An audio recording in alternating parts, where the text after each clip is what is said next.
बच्चों, स्वागत है आपका आज की कक्षा में। हम अध्ययन कर रहे हैं विद्यालय पोर्टफोलियो के बारे में, जिसमें हमने अध्ययन किया कि फ्रंट पेज का निर्माण कैसे किया जाएगा और उसके पश्चात फाइल के प्रथम जो पेज है उसमें किन किन बिंदुओं को लिखा जाएगा। विषय अनुक्रमणिका में किस तरीके से विषय अनुक्रमणिका तैयार की जाएगी। विद्यालय परिचय के बारे में हमने जाना कि विद्यालय के छायाचित्र के साथ में विद्यालय का स्थापना किस प्रकार से हुई है, उसके स्थापना का इतिहास कैसा रहा है, उसके बारे में संपूर्ण जानकारी को प्राप्त करना। विद्यालय तक पहुंचने का जो रूट चार्ट है, किन किन स्टेशन से और कौन कौन से हमारे पास बिंदु आएंगे, वो पॉइंट्स, जैसे कि बहादुराबाद से आप हरिद्वार स्टेशन की ओर जा रहे हैं तो मध्य में आप बताएंगे कि बहादुराबाद से बीच में जटवाड़ा पुल आएगा, फिर सिंहद्वार आएगा आपका, और फिर सिंहद्वार से आपके ऋषिकुल पुल होते हुए आप स्टेशन तक पहुंच सकते हैं। तो इस तरीके से आप विद्यालय तक पहुंचने के मार्ग को बताएंगे कि स्टेशन से विद्यालय तक पहुंचने का जो मार्ग है वहाँ पर कौन कौन से पॉइंट आएंगे, किन किन माध्यमों से हम वहाँ पहुँच सकते हैं, इसकी चर्चा आपने करनी है और इसका रूट चार्ट बनाना है। मानवीय संसाधन और भौतिक संसाधनों के अंतर्गत हम अध्ययन कर रहे थे कि मानवीय संसाधनों का, जिसमें प्रबंध समिति, प्रधानाचार्य, अध्यापक, कर्मचारी और विद्यार्थियों के बारे में हमने अध्ययन किया। प्रधानाचार्य की बेसिक डिटेल प्राप्त करके प्रबंध समिति का विवरण यहाँ पर आपको इस तरीके से उसका चार्ट तैयार करना है उनके छायाचित्रों के साथ में। अध्यापकों का भी चार्ट तैयार किया जाएगा उनके फ़ोटो के साथ में। कार्यालय कर्मचारियों का चार्ट तैयार किया जाएगा उनके छायाचित्र के साथ। अन्य कर्मचारियों का भी यहाँ पर चार्ट तैयार किया जाएगा। विद्यार्थियों के विवरण में आपको बताना है कि कक्षा 6 में मेल कितनी हैं, फीमेल कितनी हैं, और कैटेगरी वाइज कितने मेल हैं, कितने फीमेल हैं, उसको आप बताएंगे। टोटल कितने बच्चे कक्षा 6 में हैं, कक्षा 7 में, कक्षा 8 में है, ये संपूर्ण डिटेल आपको यहाँ पर देनी है। अब हम अध्ययन करते हैं विद्यालय के भौतिक संसाधनों का। भौतिक संसाधन में आप जानते हैं कि विद्यार्थी जिस कक्ष में बैठे हुए हैं उसमें किन किन चीज़ों का उनके लिए होना आवश्यक है, या विद्यालय में वो अध्ययन कर रहे हैं तो विद्यालय में किन किन साधनों से उनके शिक्षण को और उपयुक्त बनाया जा सकता है। जैसे कक्षा में आप देख रहे हैं बैठने की व्यवस्था, पढ़ने के लिए श्यामपट्ट, लाइट की व्यवस्था, पंखों की व्यवस्था, यहाँ पर उत्तम वातायन की व्यवस्था, द्वार की व्यवस्था, कुर्सी की व्यवस्था, पोडियम की व्यवस्था, इस तरीके से कौन कौन सी चीज़ें होनी चाहिए इसके बारे में यहाँ पर हम चर्चा करते हैं। विद्यालय का क्षेत्रफल, सबसे पहले आप इसमें जानेंगे कि विद्यालय की जो भूमि है वो कहाँ से कहाँ तक है, उसका क्षेत्रफल क्या है, कितने क्षेत्रफल में विद्यालय बना हुआ है, और इसके अंदर जो भी संसाधन आ रहे हैं उनके बारे में आप बताएंगे। तो इसका चित्र भी लिया जाएगा और इसके बारे में विस्तृत वर्णन भी किया जाएगा। भवन की आकृति और विवरण। भवन आप देखते हैं स्कूल यू शेप का है, ई शेप का है, ए शेप का है। कौन से शेप का विद्यालय बना हुआ है? आई शेप का है, सी शेप का है। तो विद्यालय किस शेप का बना हुआ है? जैसे इस विद्यालय को आप देख रहे हैं तो ये किस शेप का है, उसमें कितने मंजिला, प्रथम तल, द्वितीय तल, तृतीय तल, किस तरीके से वो बनाया गया है, उसकी संपूर्ण जानकारी छायाचित्र के साथ में प्रस्तुत करना।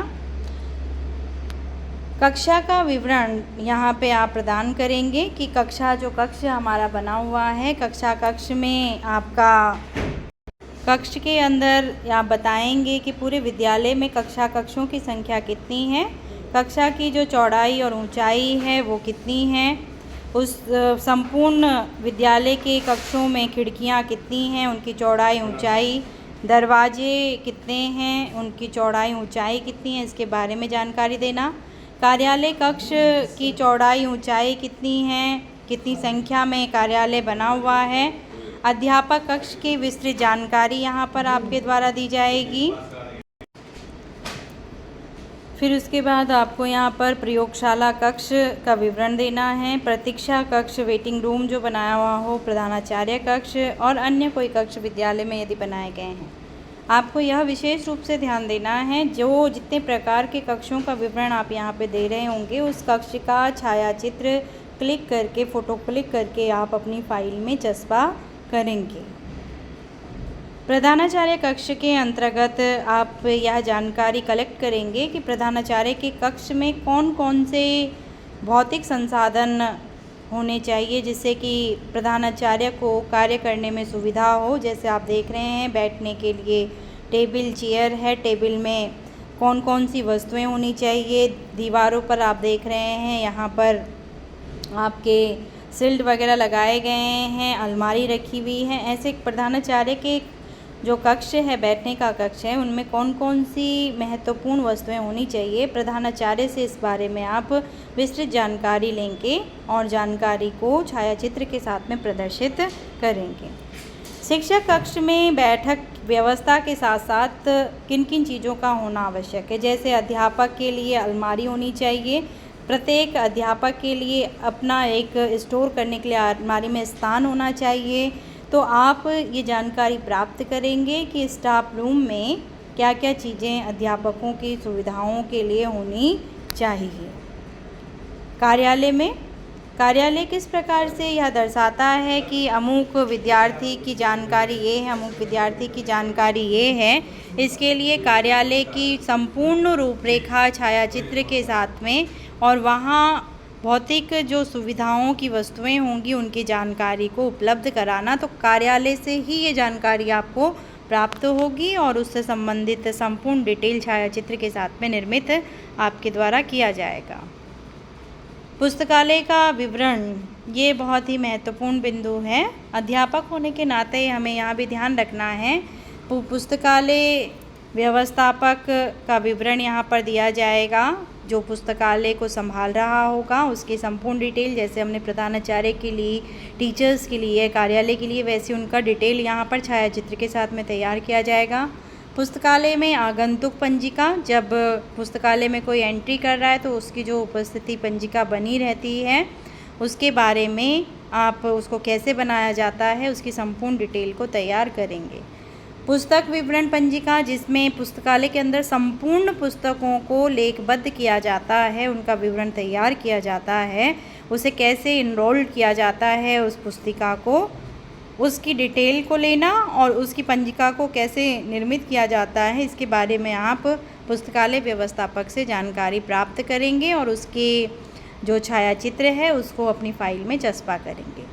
पुस्तक व्यवस्थापन सामग्री, पुस्तकों को रखने के लिए, व्यवस्थित करने के लिए कितने प्रकार की अलमारियां होती हैं, टेबल होते हैं। पुस्तक में बैठने के जो संसाधन है विद्यार्थियों के लिए हो, चाहे आपके पुस्तकालय व्यवस्थापक के लिए हो, वो कितने प्रकार के होने चाहिए उसके बारे में संपूर्ण जानकारी छायाचित्र के साथ में आप कलेक्ट करेंगे।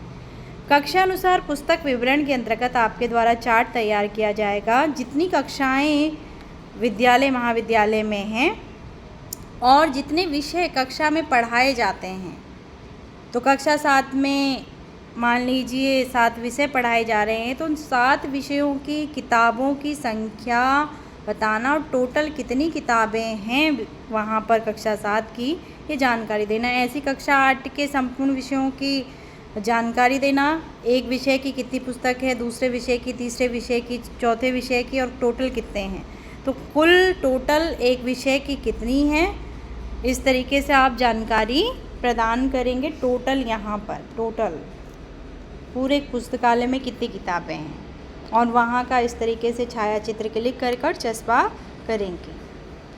प्रयोगशाला के अंतर्गत आपके विद्यालय में क्या विज्ञान प्रयोगशाला है, भाषा प्रयोगशाला है, सामाजिक अध्ययन प्रयोगशाला है, तकनीकी शाला है, कौन कौन सी प्रयोगशाला विद्यालय में है। मान लीजिए आपके विद्यालय में विज्ञान की प्रयोगशाला है, तो विज्ञान की प्रयोगशाला की संपूर्ण व्यवस्था उसी तरीके से तैयार की जाएगी जिस तरीके से पुस्तकालय की हमने यहाँ पर तैयार की। भाषा प्रयोगशाला को भी उसी तरीके से तैयार किया जाएगा चार्ट, सामाजिक अध्ययन प्रयोगशाला को भी और तकनीकी शाला को भी। आपको ये विशेष रूप से ध्यान रखना है कि जिस कक्ष का निरीक्षण या जिस कार्य के बारे में हम निरीक्षण करने जा रहे हैं उसको जो व्यवस्थित करता है, एक तो उसका डिटेल पूरा लेना है, और उस कक्ष के अंदर जिस तरीके से चीज़ों को संपूर्ण रूप से व्यवस्थित किया जाता है उसकी पूर्ण जानकारी आपको प्राप्त करनी है और उसका छायाचित्र भी आपने प्रयोग में लेकर आना है।